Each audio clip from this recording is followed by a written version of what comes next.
I met my idol at VidCon, got humiliated, and then went back a year later as a creator and declined a collab with that same YouTuber I had once idolized. I went to VidCon in 2023 with one goal: meet my favorite YouTuber. My name is Ashlyn, and I flew from New York to California just to meet her. It cost me hundreds of dollars for the flight, the hotel, and my ticket to attend. I planned this all year and worked extra shifts for weeks to be able to afford it. I was 18 when I went to VidCon and had no idea that some YouTubers don't really care about their fans, but I learned that the hard way. I had been watching my idol's videos for years, late nights curled up in bed, laptop balanced on my knees, her voice fueling my dreams and making me believe they could come true. She talked about confidence, creativity, makeup as self-expression. She had the courage it took to put herself online and risk being seen. When my parents didn't understand why I wanted to film tutorials instead of applying for internships, her videos felt like permission, like proof that dreaming differently wasn't a flaw. I started my own channel, and in 2023, at that time, I had 1,600 subs. I was shocked that many people cared about what I was doing, and I dedicated myself to my channel. So when I finally bought the VidCon ticket and realized I was really going, I cried at the kitchen table. After that, I booked the flight and then, with my mom's help, but my own money, the hotel. Each confirmation email made it more real, more terrifying, more electric. This wasn't just a convention, this was a pilgrimage. I was going alone, and this was my first solo trip anywhere. No parents, no friends, just me on a flight to the other side of the country. I landed in California, giddy, knowing that for 3 days I was going to be surrounded by creators, cameras, and ambition. I told myself I belonged there, even if I was just a fan. This was where I wanted to be eventually. I believed in myself, but seeing so many successful people in one place sparked a fire in me that was just growing bigger. Day one passed in a blur of panels, merch booths, and the constant hum of excitement. Everyone was filming something, vlogs, TikToks, stories, and I kept thinking, one day that'll be me. But mostly I was counting down to the meet and greet, her meet and greet. On day 2, I got in line. 3 hours standing on a concrete floor, shifting my weight from foot to foot, rehearsing what I would say in my head. I clutched the small photo I had printed of her, my favorite look that she'd ever done, hoping she'd sign it. Around me, other fans buzzed with nervous energy. Some practiced smiles in their phone cameras. Some clutched gifts. I didn't mind the wait, I just wanted to meet her. I wasn't just a fan, I was a huge fan.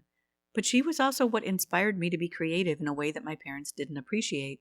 If it wasn't school and getting good grades, they thought it was a waste of time. They had told me I was wasting money that I could have saved, but this was worth every penny to me. Or so I thought. When I finally reached the front of the line, I was shaking. She didn't make eye contact. She barely glanced up. She took the photo from my hands, scribbled her signature across the glossy surface, and thrust it back toward me. "Next," she said. For a second, I just stood there stunned. This wasn't how it was supposed to go. My mouth opened before my brain could catch up. I just wanted to say you're my favorite person," I rushed out. "You really inspired me to follow my dreams. I create content too, and your videos made me feel like I could actually do this." She looked up then. Her smile was sharp and forced. It didn't reach her eyes. "Aw," she said rather flatly. I swallowed and gathered my courage. "Could we take a photo together?" "That's $50, she said. The words hit me harder than I expected. I hesitated and then nodded. I'd already spent so much, what was 50 more? I reached into my bag and pulled out my card. She raised her eyebrows. "It's cash only?" My stomach dropped. "Oh, I don't have cash on me." She sighed, already looking past me. "Then you'll need to go get some and get back in line." I glanced behind me. The line snaked across the hall just as long as it had been 3 hours ago. Back in the same line?" I asked quietly. "Yes," she said, tapping her nails on the table. "If you're really such a big fan, you'll come back, and if you don't, then I guess I'll know you're really not a fan." I walked away feeling sick, but I told myself it was still worth it. I told myself that bad moments didn't erase years of inspiration.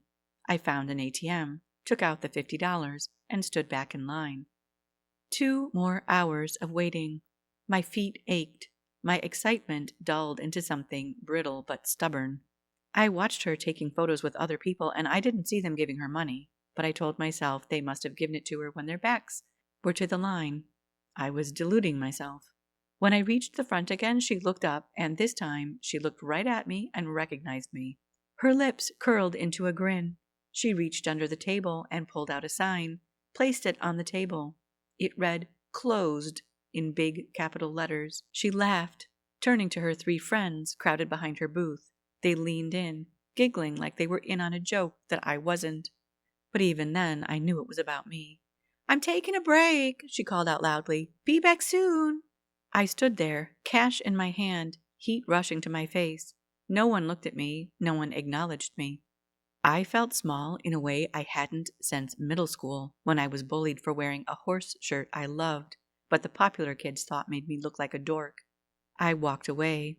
I told myself I was done. I told myself she didn't deserve my money, or my time, or my tears.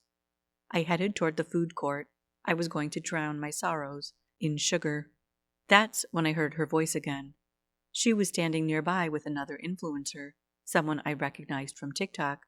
They didn't notice me, so I listened in to their conversation. "I know, these fans are unreal," she was saying, laughing. "This one loser told me she makes content too. Total wannabe." My chest tightened. She kept telling me how I inspired her. So desperate. I told her she had to pay cash for a photo, and I made her go get the cash and wait in line again for hours, and then I closed the booth right when she got back.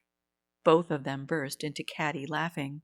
"Those losers don't get it," the other influencer agreed. "I'm not here for the fans. I'm here for the coverage and the cash." "I know, right?" giggled my former idol. I stood frozen, every word carving itself into me. I wanted to scream at her.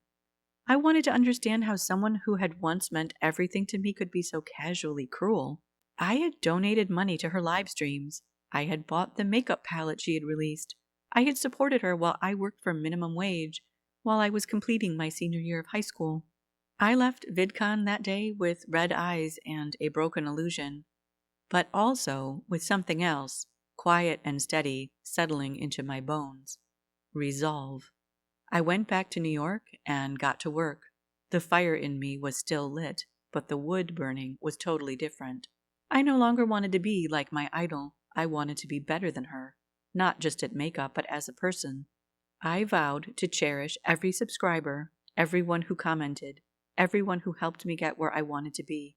I was going to build my platform with genuine values instead of treating those who got me there as stepping stones. I filmed even when I was tired. I edited when I wanted to quit. I learned lighting, thumbnails, and storytelling.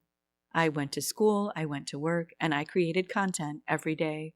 I posted even when the views were low and the comments were silent. I remembered how it felt to stand in that line, hopeful and vulnerable, and I promised myself I would never make anyone feel small for believing in me. By the time VidCon 2024 rolled around, I wasn't buying a fan ticket. I was a creator. I flew back to California with branded banners and a booth with my name on it.